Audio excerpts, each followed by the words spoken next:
ఏం చేస్తున్నావు బంగారం? చెత్త ఉడుస్తున్నావా? నీతో చెత్త ఉడిపించడానిక నిన్ను ప్రేమించి పెళ్లి చేసుకుంది. ఆ చీపురు నాకు ఇవ్వు బంగారం. అయ్యో వద్దు బావా, నేను ఉడుస్తానే బావా. నేను చిన్నప్పటి నుండి చేస్తున్న పనే కదా బంగారం.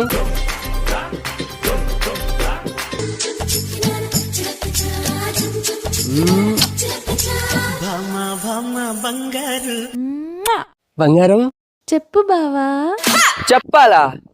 పాలు విండే టైం అయింది, ఆవుల కింద పేడతలా కుర్తి పెట్టలా, కూర్చొని బయటకెళ్ళాలి అంటున్నావా? ఇదంతా కళ బావా. కలే, వెళ్ళి పేడెత్తి కుర్తి పెట్టు, పాలు విండే టైం అయింది. లేచిపోతావా లేదా? ఈ గొడ్డు చాకరీ చేయలేక అల్లాడిపోతున్నానమ్మా నేను. నువ్వెందుకు బావా చదువుకోలేదు? చదువుకోలేదంటే అప్పట్లో చదువు అంటే నాకు ఇంట్రెస్ట్ ఉంటాయి కదా. చదువుకోమని స్కూల్ పంపిస్తే పోకుండా టెంకాయ తోటలు, మామిడి తోటలు, చెరుకు తోటలు తిరుక్కుంటా నా కొంప కూల్చినాడు తల్లి. అందుకే మామయ్య ఆవులు గడుక్కుంటున్నాడు. అక్కడికి నువ్వేదో చదువుకొని కలెక్టర్ అయినట్టు తొందరగా నీళ్ళు తీసుకురా. అప్పట్లో చదువు అంటే నాకు కూడా ఇంట్రెస్ట్ లేదు మామయ్య. అందుకేనేమో నా మనోడికి కూడా చదువు పంపలేదు. అమ్మా నాయనకి చదువు వస్తే కదా బిడ్డలకి చదువు వచ్చేది. నువ్వు కూడా చదువుకోకుండా మాలాగే ఆవులు కడుగుతావా?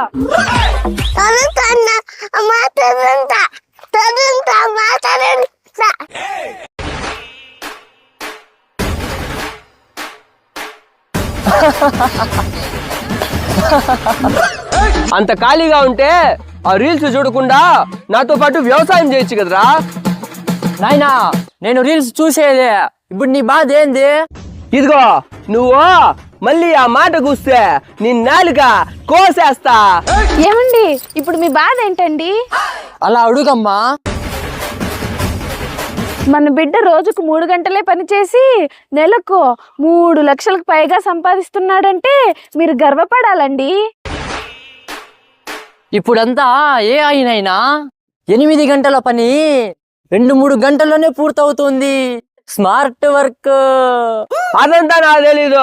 నువ్వు తీరిక లేకుండా కష్టపడాలా, అప్పుడే నాకు సంతోషము. స్మార్ట్ వర్క్ అంటే కష్టపడమంటాడు ఏందమ్మా? స్మార్ట్ వర్క్ అంటండి, మీకు అర్థమవుతుందా? నా బిడ్డ స్మార్ట్. అది స్మార్ట్ కాదు, సోమరితనం. సోమరితనాన్ని కూడా స్మార్ట్ గా అలవాటు చేస్తున్న ఈ తరానికి శాపమా లేక వరమా?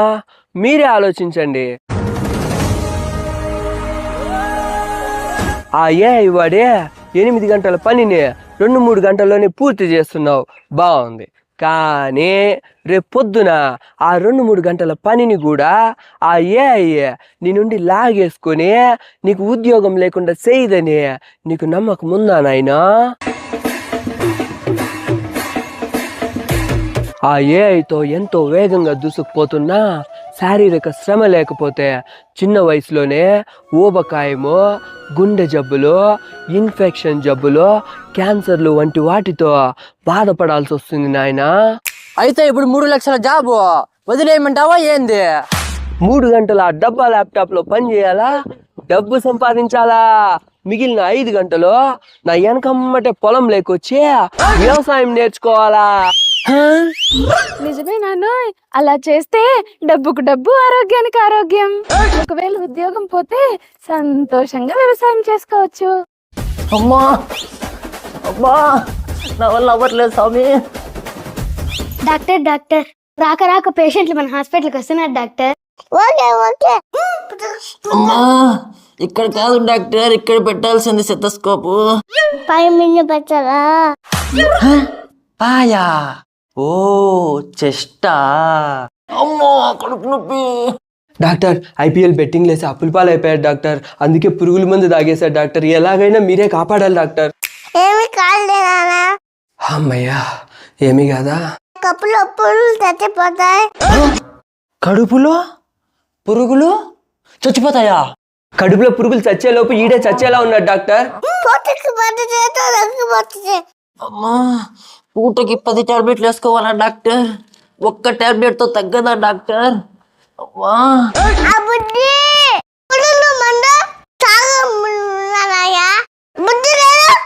ఆ, మీరు చెప్పింది కరెక్టే డాక్టర్ గారు. రే రే రే ఆ బుద్ధేదో డాక్టర్ గారు చెప్పినట్టు పురుగుల మందు తాగక ముందే ఉండాలిరా. మంత్రి గారికి, మంత్రి గారికి, మంత్రి గారికి. చెప్పండి చెప్పండి, అర్జెంట్ మీటింగ్ ఉంది, పోవాలా? మీ సమస్య ఏందో చెప్పండి.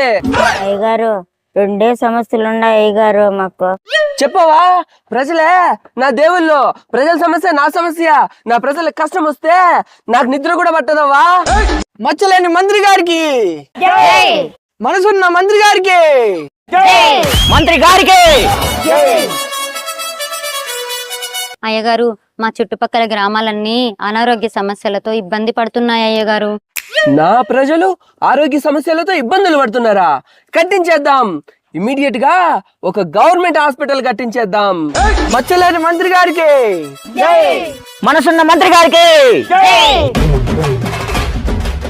Hello, collector. నమస్తే నమస్తే. నాకేమో నమస్కారం పెడతాన్నావు, నా ప్రజలకు ఇబ్బంది పెడతాన్నావు. ట్రాన్స్ఫర్ చేయించాలా ఏంది? మల్లిగూడెం చుట్టుపక్కల గ్రామాలలో ఒక్క హాస్పిటల్ కూడా లేదంట. ఎందుకయ్యా? నెలల్లో హాస్పిటల్ కట్టేయాలా ఏంది? అర్థమైనదా? మచ్చలేని మంత్రి గారికి, మనసున్న మంత్రి గారికి. మచ్చలేని మంత్రి గారికి. సెల్ ఫోన్ టవర్ లేకుండా ఫోన్ ఎట్లు చేసినాడు వినబట్ట. అవును కదా, మనం ఫోన్ చేయాలంటే టౌన్ లోకి పోవాలా. మంత్రి గారి ఫోన్ ఎట్టా కలిసిందబ్బా. ఆ కలెక్టర్నే బెదిరిస్తున్నాడు వదినా. నెలలో హాస్పిటల్ కట్టేస్తాడంటావా అవ్వా? ఏమైంది అది మీ అందరికి? నెలలో హాస్పిటల్ మీ కళ్ళ ముందర ఉంటది. సరే, ఆ రెండో సమస్య ఏందో చెప్పండి. మా చుట్టుపక్కల గ్రామాల్లో ఒక సెల్ ఫోన్ టవర్ కూడా లేదు అయ్యగారు. సెల్ ఫోన్ టవర్ లేకుండానే ఫోన్ ఎట్ట చేశారు అయ్యగారు? అవ్వా కొడవలవ్వా. రే డ్రైవరు, కార్ తీరా, ఇప్పుడు దొరికితే నరాలు నింపేస్తారు. అయ్యగారు చంపేస్తారా రే? పెంచు పెంచు, స్పీడ్ పెంచు.